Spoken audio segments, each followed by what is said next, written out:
यही हाल कंस का है, जीवन भर तो पाप करते रहे, अब प्राण ले ले बचाए रहे। बाबा नारद बोले लाला हे तुम तो राजा हो मथुरा के, तुम जैसी चाहो वैसी मौत दे दो कन्हैया को, काहे को डर रहे हो हैं? तुम जैसी चाहोगे वो वैसे मर जाएगा। तो कंस बोले कैसा हो जाएगा? बोले हम चाहेंगे वैसा हो जाएगा। बोले बिल्कुल वैसा ही होगा, तुम क्यों डर रहे हो? और समझाए कि बोले बाबा नारद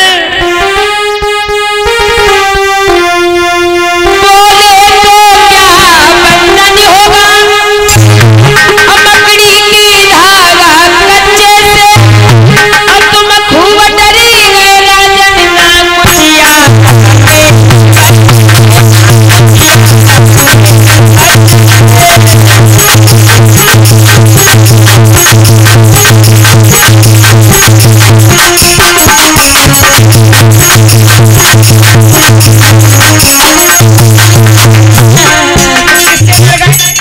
छोटे छोटे बालक हैं और तुम राजा हो, राजा अगर डर गया ना छोटे छोटे बालकों से तो प्रजा तो बहुत बड़ी, ऐसे डरने लगे राजन।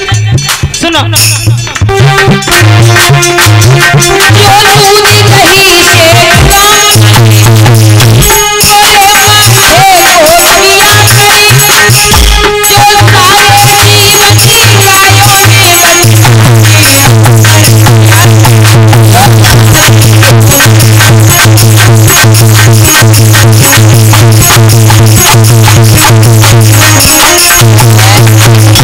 छोटे छोटे बच्चों से डर गए हो राजा, एक काम करो यमुना यानी कि काली दह से 1000 कमल के पुष्प मंगवाओ।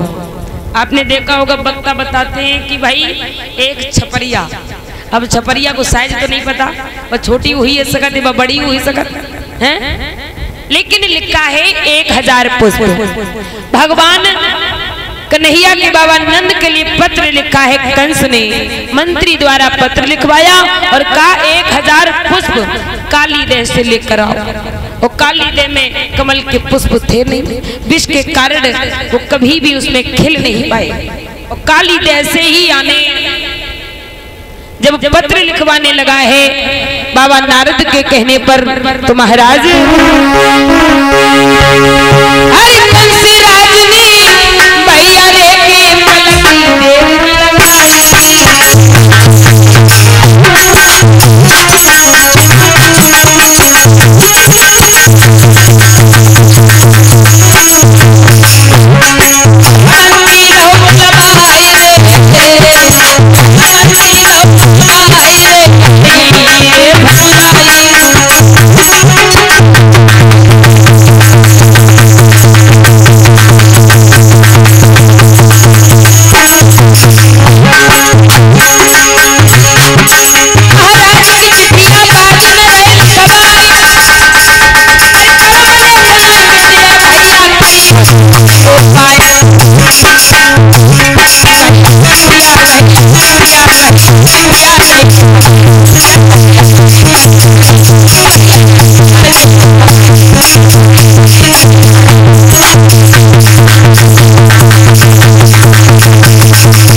चिट्ठी लिखवाकर आज अपने मंत्री द्वारा गोकुल में पहुंचाई है। जैसे मंत्री गोकुल में पत्र लेकर पहुंचा है, बाबा नंद के हाथ में दिया।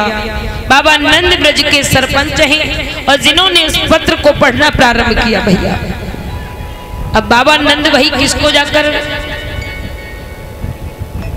किससे कहे कि तुम जाओ काली देह पर? पढ़ लिया बाबा ने कि अगर कल तक कमल के पुष्प नहीं आए तो एक बात याद रखना, मैं सारे गोकुल वासियों को कारागृह में डलवा देंगे। अगर एक भी गोकुलवासी ने ये बात को नहीं सुना तो कारागृह में डलवा देंगे। अब बाबा उस पत्र को पढ़ तो लिया, फिर रख लिया। तब तक मैया यशोदा आ गई। मैया यशोदा आ गई और कहने लगी है बाबा आपका चेहरा बड़ा मुरझाया है, क्यों उदास हो? मैया यशोदा को बाबा ने सारी बात बताई। अरे ओ यशोदा, कंस ने कमल के पुष्प मंगाए हैं,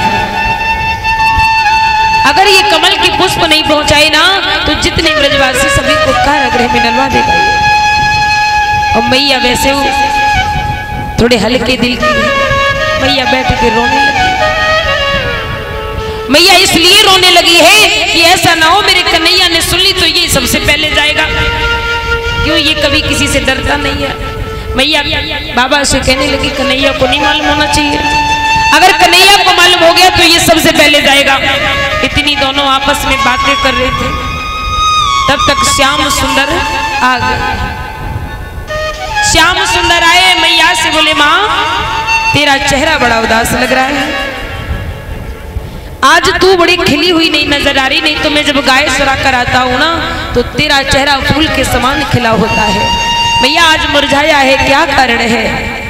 मैया यशोदा बोली लाला तुझे मालूम नहीं है समय बहुत बुरा आने वाला है। बोले मैया क्या समय आने वाला है? बहुत बुरा। किसी ने कुछ तुझसे कहा है? बता मैया, तुझसे अगर किसी ने कुछ कह दिया तेरे कन्हैया के होते हुए। मैया यशोदा की आंखों में आंसू। हमेशा याद रखना भक्तों, एक माँ के पास एक संतान हो चाहे 10 हो, अगर माँ के आंखों में आंसू हैं संतान के कारण तो समझ ले वो मैया के कौ संतान ने जन्म लिया ही नहीं। एक संतान का फर्ज होता है